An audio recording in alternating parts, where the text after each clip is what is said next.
नमस्कार, मैं अमके पांडे। हमारी धारणा पर आपका स्वागत है। इस वीडियो में आपको जैविक सरसों के गुण के बारे में बताया गया है कि जैविक सरसों हमारे लिए क्यों फ़ायदेमंद है।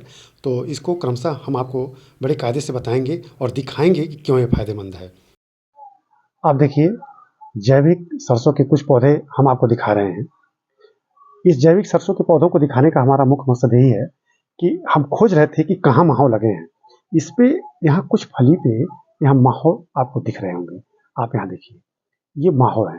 ये पूरी की पूरी यह फली माहो से संक्रमित है। यहाँ माहो लगे हैं, पूरी तरह से माहो लगे हैं।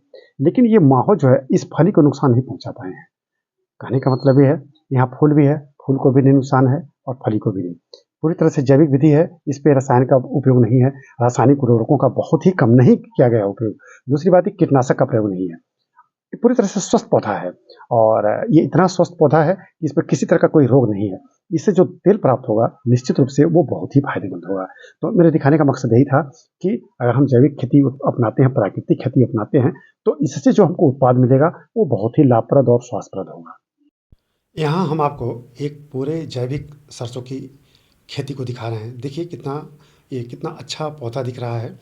काफ़ी क्षेत्र में ये सरसों बोया गया है और हमने स्वयं इसका निरीक्षण किया है। हमने लगभग पौधे-पौधे में जाकर इसका हमने बड़े कायदे से निरीक्षण किया और हम पाए कि निश्चित रूप से यह अन्य सरसों के मुकाबले कहीं बहुत ही अच्छा है। अब इसके घटकों पे हम जाएँ तो सरसों में आप सब जानते हैं कि सरसों में क्या-क्या घटक होते हैं। सरसों में मुख्य रूप से 28 से 42% तेल होता है, 25 से 40% इसमें प्रोटीन होता है, 15 से 35% इसमें कार्बोहाइड्रेट होता है।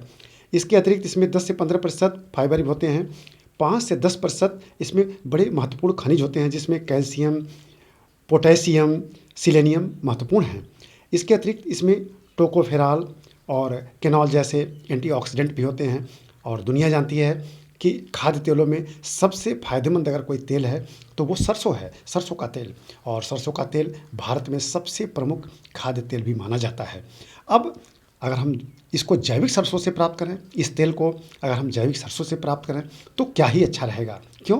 क्योंकि जो सामान्य सरसों आजकल उगाया जा रहा है वो हानिकारक रसायनों के प्रभाव से उगाया जाता है।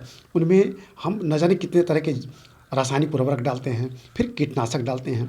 अब कोई माने चाहे ना माने, अगर हम कीटनाशक डालेंगे, हानिकारक रासायनिक उर्वरक डालेंगे तो वो उस सरसों के अंदर चले जाते हैं, उसके घटक रसायन चले जाते हैं और जब तेल निकाला जाता है उस तेल में वो मौजूद रहते हैं। जब उसका हम सेवन करते हैं तो उसके माध्यम से वो हमारे शरीर में भी आ जाते हैं और हमें नुकसान पहुँचाते हैं। जो जैविक विधि से सरसों प्राप्त किया जाता है उनमें ये हानिकारक रसायन नहीं होते हैं। तो निश्चित रूप से ये जैविक जो सरसों होते हैं या जैविक कोई भी कृषिगत उत्पाद है वो बड़ा ही फायदेमंद होता है। ये पूरा का पूरा खेत जो आपको दिखाया जा रहा है ये पूरी तरह से ये जैविक विधि से इसको उगाया गया है। इसमें हानिकारक रसायन जैसे कि कीटनाशक और बहुत सारे इसमें जो हर्बिसाइड्स होते हैं वो भी नहीं डाला गया है। नीचे अगर इसकी हम जाएँ इस सरसों में नीचे निरीक्षण करें तो बहुत सारे खरपतवार मिल जाएँगे, लेकिन वो खरपतवार नीचे दब गए हैं। यहाँ किनारे-किनारे आपको दिखाया जा रहा है, इसमें बहुत सारे खरपतवार हैं, लेकिन वो नीचे दब गए हैं और आपको ऊपर सरसों बड़ा स्वस्थ दिखेगा। यानी इसमें जो सरसों दिख रहा है, ये स्वस्थ प्रतियोगिता के बाद ऊपर निकला है और कहीं इसमें माहो नहीं लगे हैं। हमने इसमें दूर-दूर तक निरीक्षण किया है और हमने पाया कि इस माहो तो दिख रहे हैं, लेकिन माहो दिखने के बावजूद भी माहो प्रभावशाली नहीं है। देखिए यहाँ हम फिर से दिखा रहे हैं आपको, माहो तो हैं, लेकिन माहो प्रभावशाली नहीं है। इस तरह यह सरसों बहुत ही फ़ायदेमंद है और आप भी अगर आप यह वीडियो देखते हैं तो जैविक सरसों, जैविक खेती ही करिए। जैविक खेती के बड़े ही लाभ हैं। इस वीडियो को हम यहीं बंद करेंगे। अगर यह वीडियो आपको पसंद आया होगा तो इसे लाइक और शेयर कीजिएगा। हमारे चैनल को अगर आप नहीं सब्सक्राइब किए हैं तो प्लीज़ कर लीजिएगा। इसके अतिरिक्त बहुत अच्छे वीडियो और भी डाले गए हैं, उन्हें भी देखिएगा। हम इस वीडियो को यहीं बंद करते हैं। धन्यवाद।